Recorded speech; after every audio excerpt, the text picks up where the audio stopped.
Hi friends, this is Srinivas, legally talking. ఈ మధ్య కాలంలో జ్యుడిషియల్‌లో ఒక చర్చ తిరిగి ప్రారంభమైనది. భారత జ్యుడిషియల్ చరిత్రలో అత్యంత ప్రాముఖ్యమైన, చర్చనీయాంశమైన కేసుల్లో శబరిమల టెంపుల్‌లో మహిళల ప్రవేశ వివాదం కేసు కూడా ఒకటి. ఇది కేవలం ఒక ఆలయం గురించి కాదు, ఒక సాంప్రదాయము గురించి కూడా కాదు.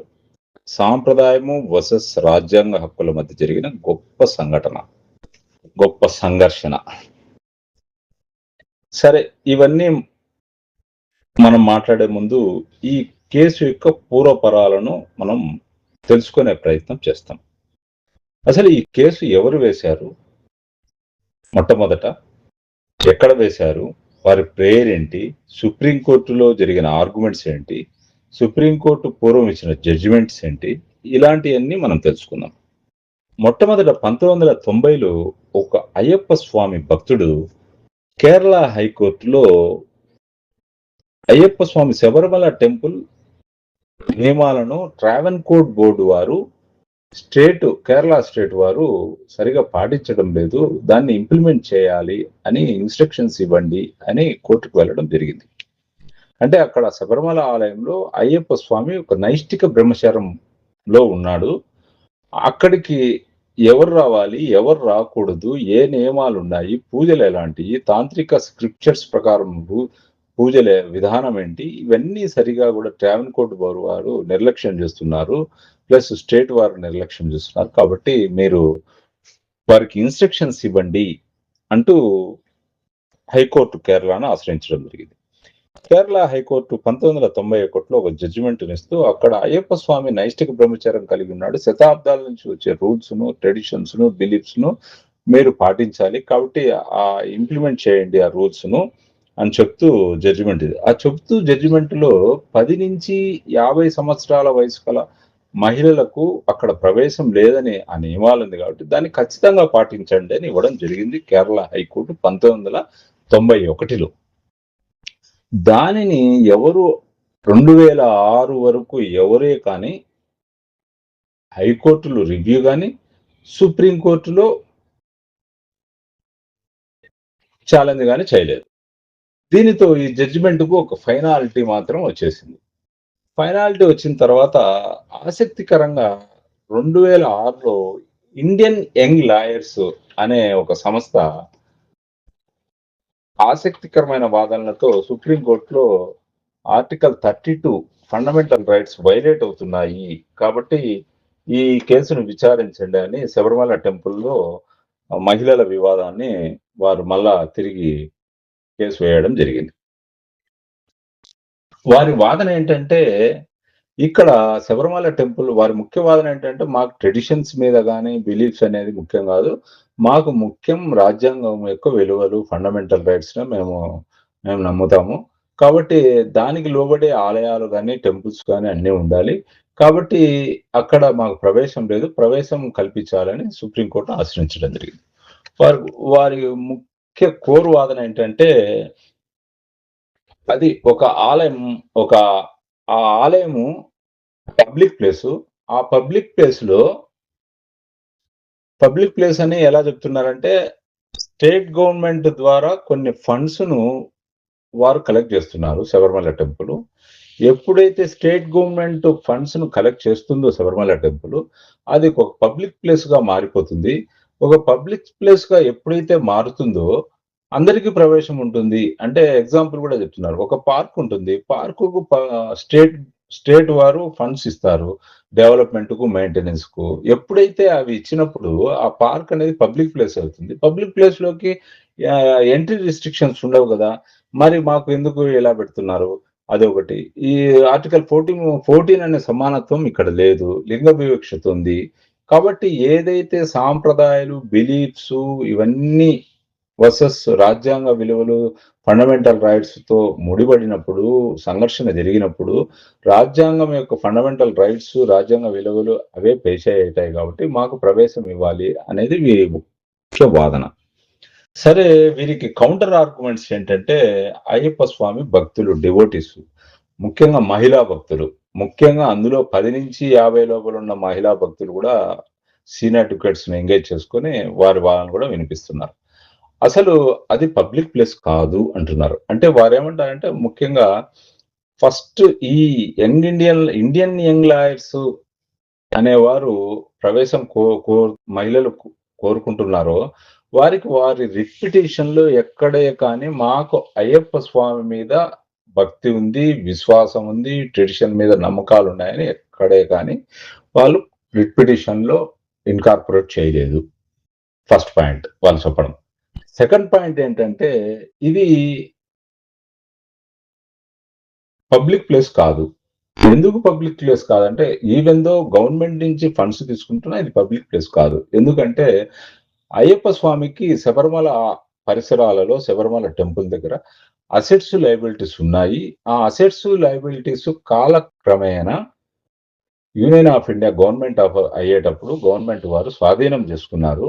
దానికి కాంపెన్సేషన్‌గా ప్రతి సంవత్సరము కొంత ఫండ్ ఇస్తున్నారు. కాబట్టి కాంపెన్సేషన్‌గా ఇచ్చే ఫండ్‌ను తీసుకోవడం దాన్ని పబ్లిక్ ఫండ్‌గా మీరు డెఫినిషన్ మార్చుకొని, కాబట్టి అది అందరికీ ప్రవేశం కల్పించాలనేది ఇది కరెక్ట్ కాదు. ఇది పబ్లిక్ ప్లేస్ కాదు. ప్రైవేట్ ఇన్‌స్టిట్యూషన్ అయ్యప్ప స్వామి యొక్క ప్రైవేట్ ఇన్‌స్టిట్యూషన్ ఆ స్థలము. ఒక వ్యక్తి అయ్యప్ప స్వామి కొన్ని నియమాలు పెట్టుకున్నాడక్కడ. ఇది ఒక ప్రైవేట్ ఆయన యొక్క స్థలము. ఆయన ఒక దేవాలయంలో నైష్టిక బ్రహ్మచర్యం పొందుతున్నాడు. నైష్టిక బ్రహ్మచర్యం పొందేటప్పుడు ఆయన కొన్ని నియమాలు ఉండేటప్పుడు, ఆ నియమాలకు లోబడి ఉండాలి కానీ, మాకు అందరికి ప్రవేశం అంటే ఎలాగనేది అయ్యప్ప స్వామి భక్తుల యొక్క డివోటీస్ యొక్క వాదన. అంటే వారు ఒక ఉదాహరణ చెప్తారు. ఒక పార్కో, ఒక బిల్డింగో, ఒకటి ఫార్మ్ హౌసో, ఇంకొకటో ఏదైనా ప్రైవేట్‌గా కట్టుకుంటారు. ఒక వ్యక్తి ప్రైవేట్‌గా కట్టుకుంటాడు ఒక ఫార్మ్ హౌస్. ఆ ఫార్మ్ హౌస్‌లో ఎవరు రావాలి? ఎవరు రాకూడదు? ఏం నియమాలు పాటించాలి? ఎలా? ఇవన్నీ ఉంటాయి గదా! దానికి అవన్నీ వదిలేసి అందరూ రావాలి అంటే అది ఒక ప్రైవేట్ ఇన్‌స్టిట్యూషన్. అలాగే ఇది అయ్యప్ప స్వామి యొక్క ఇన్‌స్టిట్యూషన్ ఇది. ఆయన నైష్టిక బ్రహ్మచారం పొందుతున్నాడు. ఆయన తాంత్రిక రూల్స్ ప్రకారము, శబరిమల ట్రెడిషన్స్ ప్రకారము, కొన్ని బిలీఫ్స్ ప్రకారం కొన్ని నియమాలున్నాయి. దాన్ని పాటించకుండా మీరు ఈ విధంగా చేయడం అనేది కరెక్ట్ కాదనేది వీరి వాదన. రెండోది ఆయన మూడో పాయింటు శ్రీ రామ జన్మభూమిని వాదించిన కేసుల్లో ప్రముఖమైన వ్యక్తి దైవ సమానులైన శ్రీ పరాశరామన్ గారు సీనియర్ అడ్వకేట్. ఆయన కూడా కొన్ని ఆర్గ్యుమెంట్స్ చేశాడు. అది చాలా ఆసక్తికరమైన ఆర్గ్యుమెంట్స్. ఆ ఆర్గ్యుమెంట్స్ ఏమిటంటే అయ్యప్ప స్వామి అనే వ్యక్తి ఆయన అనే స్వామి ఒక జ్యూరిస్టిక్ పర్సన్. అంటే జ్యూరిస్టిక్ పర్సన్ అంటే ప్రతి వ్యక్తికి తన హక్కులు కాపాడుకునేకి కోర్టుల్లో కానీ కేస్ ఫైల్ చేసుకునే ఉంటుంది. ఆర్గ్యుమెంట్ చేసుకోవచ్చు. కాబట్టి ఆ జ్యూరిస్టిక్ పర్సన్ ఆయనకు కొన్ని హక్కులున్నాయి. ఆ ప్రైవేట్ హక్కులు ఆయన కొన్ని నియమాలు పెట్టుకొనున్నాడు. దానికి భంగం కలిగించినప్పుడు ఆయన కూడా వాదించుకోవచ్చు. ఆయన తరపున నేను వాదిస్తున్నాననేది శ్రీ పరాశరామన్ గారి వాదన. సో, కాబట్టి ఇక్కడ ఈ పబ్లిక్ ప్లేస్ కాదు, ప్రైవేట్ ప్లేసు. ఎవరు రావాలి? ఎవరు రాకూడదు? అక్కడ నైష్టిక బ్రహ్మచర్యం పాటించేటప్పుడు ఎవరు ఉండాలి అనేది నియమాలు చెప్తాయి. కాబట్టి దాని ప్రకారం నడుచుకోవాలి. బిలీఫ్స్‌ని నమ్మాలి, ట్రెడిషన్ నమ్మాలి. అనేది వీరి భక్తుల యొక్క వాదనలు. సో, ఈ 2 అలా ఉండేటప్పుడు వీరి ముఖ్య వాదన ఏంటంటే భక్తుల యొక్క ముఖ్య వాదన ఇది ఒక పిక్నిక్ పార్క్ కాదు. పిక్నిక్ స్పాట్ కాదు. మరియు బీచ్ కాదు. ఒక సినిమా హాల్ కాదు. కొన్ని నమ్మకాలు, కొన్ని బిలీఫ్స్ ఉన్న ప్రదేశము. హిందూ మతమంతా కొన్ని నమ్మకాలు, బిలీఫ్స్, ట్రెడిషన్ మీదనే ఫౌండేషన్ ఉంటుంది దీనికి. రాజ్యాంగం తయారు చేసేటప్పుడు కూడా ఆర్టికల్ 15 అంటే లింగ వివక్ష అనేది టెంపుల్స్‌కు యాడ్ చేయలేదు, ఇంక్లూడ్ చేయలేదు. టెంపుల్స్ దాంట్లో లేదనేది వీరి ముఖ్య వాదన. వీరి బేసిక్ వాదన కోర్ వాదన ఏమిటంటే అయ్యప్ప భక్తుల యొక్క వాదన నమ్మకం ఉన్న వారికి అంటే అయ్యప్ప స్వామి మీద నమ్మకం ఉన్న వారికి, నైష్టిక చర్యం అనే ట్రెడిషన్ మీద నమ్మకం ఉన్న వారికి క్వెషన్ అనేది ఉండదు ఎప్పటికీ. నమ్మకం లేకపోతే ప్రవేశం అక్కర్లేదు. అంటే ఈ ఇండియన్ యంగ్ లాయర్స్‌కు మాకు నమ్మకం లేదు. మాకు రాజ్యాంగం యొక్క విలువలే ముఖ్యము, ఫండమెంటల్ రైట్స్ వైలేట్ అవుతున్నాయి అనేది అది ఉంది. మాకు ట్రెడిషన్ మీద కానీ దీని మీద కాదు. నమ్మకం లేకపోతే ప్రవేశం అక్కర్లేదు అనేది వీరి వాదన. అంటే నమ్మకం ఉన్న వారికి ఆ ట్రెడిషన్ మీద క్వశ్చన్ ఉండదు. నమ్మకం లేకపోతే ప్రవేశం అక్కర్లేదు అనేది వారి వాదన. అయ్యప్ప స్వామి భక్తుల వాదన. అంటే సో ఇక్కడ ఇది ఒక గుడికి లేడీస్‌కు ఉన్న ప్రాబ్లమ్ కానే కాదు. ఈ కేసులో గాని, ఈ మొత్తం కేసుకు. మెన్‌కు లేడీస్‌కున్న ప్రాబ్లమా అంటే అది కూడా కాదు. బిట్వీన్ 2 సెట్స్ ఆఫ్ లేడీస్‌కున్న ప్రాబ్లమ్.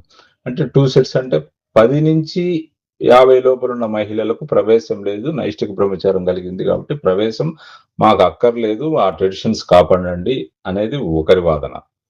మరి ఒక వాదన రాజ్యాంగ విలువలే మాకు ముఖ్యము. బిలీఫ్స్, ట్రెడిషన్స్ మీరు మధ్యలో పెట్టుకునేటి మత అందరికీ రైట్ టు ప్రే ఉంది. రైట్ టు ఎంటర్ ఉంది అనేది ఒకరి వాదన. సో కాబట్టి వీరి వాదన ఏంటంటే ఒక సెట్ ఆఫ్ ఉమెన్స్ అంతా who don't believe the temple traditions కానీ వారికి ప్రవేశం కావాలంటారు. మాకు ఏమి అవసరం లేదు. మాకు టెంపుల్ యొక్క ట్రెడిషన్స్, బిలీఫ్స్, ఫెయిత్ మాకు ఏమి నమ్మకం లేదు. కానీ మాకు ప్రవేశం ఉండాలి. ఊరికే వెళ్ళాలి లోపలికి అనేది వారి వాదన. మాకు ప్రే చేసుకోవాలి అక్కడ అని వారి వాదన. అదర్ సెట్ ఆఫ్ లేడీస్‌కు నమ్మకం ఉంది. ట్రెడిషన్ మీద నమ్మకం ఉంది. ఫెయిత్ ఉంది. అయ్యప్ప స్వామి నైష్టిక బ్రహ్మచర్యం యొక్క విలువలను కాపాడాలి అని మాకేం ప్రవేశం వద్దు. ఆ విలువలు, ఆ ట్రెడిషన్ మీద అది కాపాడితే చాలదు అనేది ఒక సెట్ ఆఫ్ పీపుల్ యొక్క వాదన. కాబట్టి ఈ కోర్టులో ఇలాంటి ఆర్గ్యుమెంట్స్ చాలా వాడిగా వెడిగా జరుగుతున్నాయి. ఈ ఆర్గ్యుమెంట్స్ అయిపోయిన తర్వాత జడ్జిమెంట్ వెలువరిస్తారు. వెలువడించిన తర్వాత మనం ఆ జడ్జిమెంట్‌ను అనాలిసిస్ చేసుకుంటాం. ఇండియన్ యంగ్ లాయర్స్ తరపున అంటే రాజ్యాంగ విలువలు మాత్రమే కాపాడాలి. ఫెయిత్, ట్రెడిషన్స్ మీద నమ్మకం లేదనే వారి తరపున ఇందిరా జయసింగ్, రాజీవ్ ధావన్ ఇలాంటి సీనియర్ అడ్వకేట్స్ కొందరు, టాప్ మోస్ట్ సీనియర్ అడ్వకేట్స్ కొందరు వారి తరపున వాదిస్తున్నారు. అదే ఇక్కడికి వచ్చి అయ్యప్ప స్వామి భక్తులు, మహిళా భక్తులు డివోటీస్ తరపున కె పరాశరామన్ గారు మరియు సింఘ్వి గారు, శ్రీధర్ పోతురాజు గారు, సాయి దీపక్ గారు వీళ్ళు సీనియర్ అడ్వకేట్స్. వీరి తరపున వాదిస్తున్నారు. శ్రీధర్ పోతురాజు గారు మాత్రము చాలా చక్కగా అంటే అందరూ వాదించినారు. ఈ కొద్దిగా ఆ వేరియేషన్స్ లో శ్రీధర్ పోతురాజు గారు మాట్లాడడం జరిగింది. అంటే హిందుత్వం యొక్క ఫౌండేషన్స్, స్క్రిప్చర్స్, రామాయణము, భగవద్గీత ఇవన్నీ కూడా రాజ్యాంగ విలువలకు లింక్ చేస్తూ ఏ విధంగా చేస్తూ చెప్పడం జరిగింది. కాబట్టి ఇది జడ్జిమెంట్ ఏ విధంగా వస్తుందనేది వేచి చూడాలి.